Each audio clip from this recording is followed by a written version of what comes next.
Hello students, स्वागत है आप लोगों का एक और नई वीडियो के साथ स्टडी टैग पर, जो है BSKG 178 इग्नू स्टूडेंट्स के लिए। तो बिना किसी देरी के इस वीडियो को स्टार्ट करते हैं। यह है इकाई 20 षटगुण का सिद्धांत। षटगुण यानी 6 गुण। सबसे पहला है उद्देश्य। इस इकाई का उद्देश्य है षटगुण का सिद्धांत को विस्तार से समझना, जो कौटिल्य के अर्थशास्त्र में वर्णित है। इस सिद्धांत के अनुसार किसी भी वस्तु, कार्य, व्यक्ति या वस्तु की सफलता और स्थायित्व के लिए 6 गुणों का होना आवश्यक माना गया है। यह सिद्धांत प्राचीन भारतीय राजनीति और अर्थशास्त्र का एक महत्वपूर्ण हिस्सा है और इसे समझकर हम प्रबंध, नीति निर्धारण तथा व्यवहार के क्षेत्र में बेहतर निर्णय ले सकते हैं। अगला है प्रस्तावना, जिसे इंट्रोडक्शन भी कहते हैं। इस इकाई का इंट्रोडक्शन है प्राचीन भारतीय शास्त्रों में किसी भी वस्तु या कार्य की सफलता के लिए उसके गुणों का होना अत्यंत आवश्यक माना गया है। कौटिल्य ने अपने अर्थशास्त्र में षटगुण 6 गुण की परिकल्पना की है, जो किसी भी वस्तु या संस्था की सफलता के लिए आधार बनते हैं। इन षटगुणों को सिद्धांत केवल राजनीति या अर्थशास्त्र तक सीमित नहीं है, बल्कि यह जीवन के विभिन्न क्षेत्रों में भी लागू होता है। कौटिल्य ने अर्थशास्त्र के 7वें अधिकरण अध्याय में षटगुण का विस्तार से वर्णन किया है। ये षटगुण वे 6 गुण हैं जो एक वस्तु, स्थान, व्यक्ति या संस्था को सफल, स्थिर और फलदायक बनाते हैं। उदाहरण के लिए राजा के लिए, राज्य के लिए, धन के लिए, भूमि के लिए ये गुण आवश्यक माने गए हैं। अगला है कौटिल्य के अर्थशास्त्र के 7वें अधिकरण में षटगुण। कौटिल्य, जिन्हें चाणक्य भी कहा जाता है, भारतीय राजनीति और प्रशासन के इतिहास में एक महान हस्ती हैं। उन्होंने मौर्य साम्राज्य की स्थापना में अहम भूमिका निभाई और अपनी नीति शास्त्रीय दृष्टि से राजनीति को एक वैज्ञानिक और व्यवहारिक विषय बनाया। उनके ग्रंथ अर्थशास्त्र में राजनीति, प्रशासन, न्याय, युद्ध, आर्थिक नीति, कूटनीति और सामाजिक व्यवहार के सिद्धांत शामिल हैं। सप्तम अध्याय में वर्णित षटगुण, सप्तम यानी 7वें अध्याय में षटगुण सिद्धांत किसी भी राजा के लिए 6 प्रकार की नीतियां बताता है, जिन्हें अपनाकर वह अपने राज्य और हितों की रक्षा कर सकता है। ये षटगुण न केवल युद्ध या शांति केवल के विकल्प हैं, बल्कि ये उस स्थिति और परिस्थिति के अनुरूप रणनीति बनाने का आधार है। राजनीति में समझदारी, धैर्य, दूरदर्शिता और साहस के साथ इन नीतियों का चुनाव ही सफल नेतृत्व की पहचान है। अब विस्तार से समझते हैं हर एक षटगुण को। सबसे पहला है संधि, समझौता करना या शांति स्थापित करना। संधि का अर्थ है 2 या 2 से अधिक राज्यों के बीच शांति स्थापित करना, युद्ध विराम करना या किसी प्रकार का राजनीतिक समझौता करना। यह नीति शत्रुता को समाप्त करके सहयोग और मित्रता की ओर ले जाती है। संधि कब और क्यों की जाती है? जब एक राजा की सेना कमज़ोर होती है या वह युद्ध की स्थिति में नहीं होता, ठीक है, तब संधि होती है। जब आर्थिक संसाधनों की कमी हो या राज्य में आंतरिक अशांति हो, तब संधि की जाती है। जब भविष्य में युद्ध के लिए समय जुटाना हो या योजना बनानी हो, तब संधि की जाती है। जब दोनों पक्षों के लिए लाभकारी सहयोग संभावना हो, जैसे व्यापारिक संबंध, ठीक है, ये सब तब संधि की जाती है। अगला है प्राकृतिक आपदा, महामारी या अन्य संकट के समय सहयोग बनाए रखना जरूरी है, तब इस टाइम पे संधि की जाती है। संधि के प्रकार कैसे होते हैं? समझौता संधि पहला है पूरी तरह शत्रुता छोड़कर मित्रता करना। दूसरा है अस्थायी संधि, कुछ सीमित अवधि के लिए युद्ध विराम या सहयोग करना। तीसरा है संधि वृद्धि के लिए, संधि के माध्यम से अपने ताकत बढ़ाना और फिर स्थिति सुधारना, ठीक है ना। नेक्स्ट है संधि के लाभ क्या है? राज्य में स्थिरता आती है और प्रशासन सुचारू चलता है। युद्ध की विभीषिका और जनहानि से बचाव होता है। आर्थिक समृद्धि के रास्ते खुलते हैं, क्योंकि शांति से व्यापार और कृषि में विकास होता है। संधि के जरिए राजा अपनी राजनीतिक स्थिति मजबूत करता है, जिससे बाद में युद्ध भी उचित समय पर किया जा सकता है। अगला है यह अन्य बाहरी आक्रमणकारियों से रक्षा का माध्यम भी बनती है। नेक्स्ट है संधि की रणनीति क्या है? संधि की कौटिल्य का मानना था कि संधि हमेशा तभी करनी चाहिए जब स्थिति मजबूरी में हो या भविष्य में रणनीति लाभ हो। संधि के दौरान राजा को सावधान रहना चाहिए कि कहीं वह कमजोर ना दिखे और शत्रु उससे फायदा ना उठाए, इसलिए संधि में हमेशा कड़े शर्तें भी रखनी चाहिए। उदाहरण, मौर्य काल में चंद्रगुप्त मौर्य ने पहले नंद वंश के साथ संधि की ताकि वह अपने राज्य को मजबूत कर सकें। इसके अलावा कई बार छोटे छोटे राज्यों ने महाजनपदों के बीच संधि कर सत्ता और स्थिति हासिल की।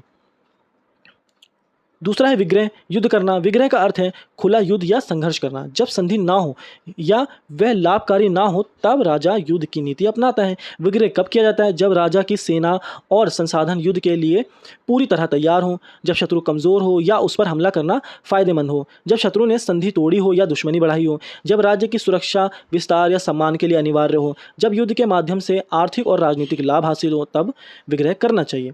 युद्ध की तैयारी कैसे करनी चाहिए? विग्रह यानी युद्ध होता है, ठीक है ना।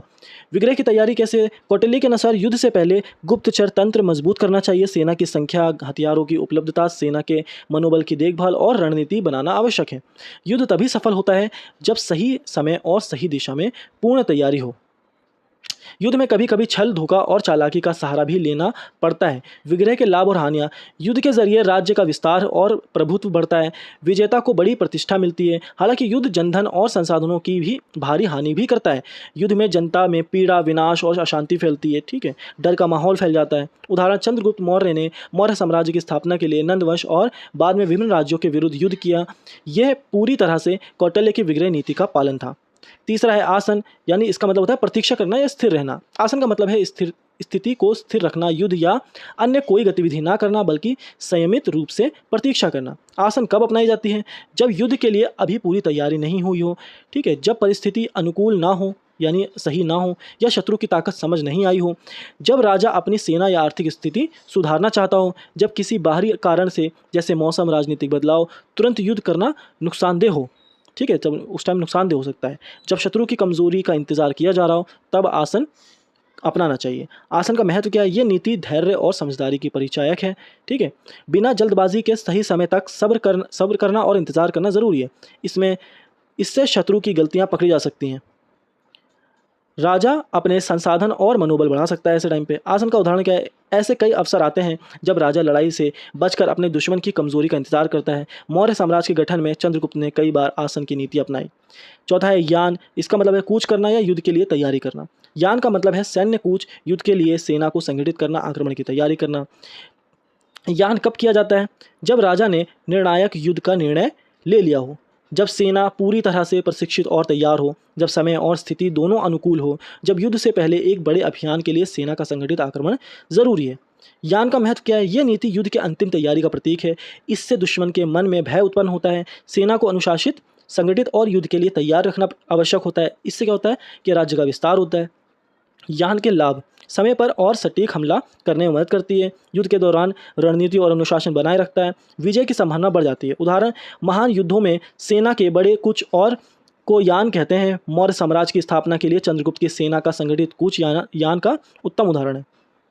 पांचवा है संश्रय, यानी शरण लेना या संरक्षण लेना। संश्रय का अर्थ है किसी शक्तिशाली मित्र या राज्य की शरण लेना। संश्रय कब अपनाई जाती है? जब राजा अपनी ताकत से कमजोर हो, जब वह अकेले शत्रुओं का सामना नहीं कर सकता, जब बड़े राज्य की सैन्य, आर्थिक या कूटनीति मदद की जरूरत हो, जब आंतरिक अशांति हो या बाहरी आक्रमण का खतरा हो।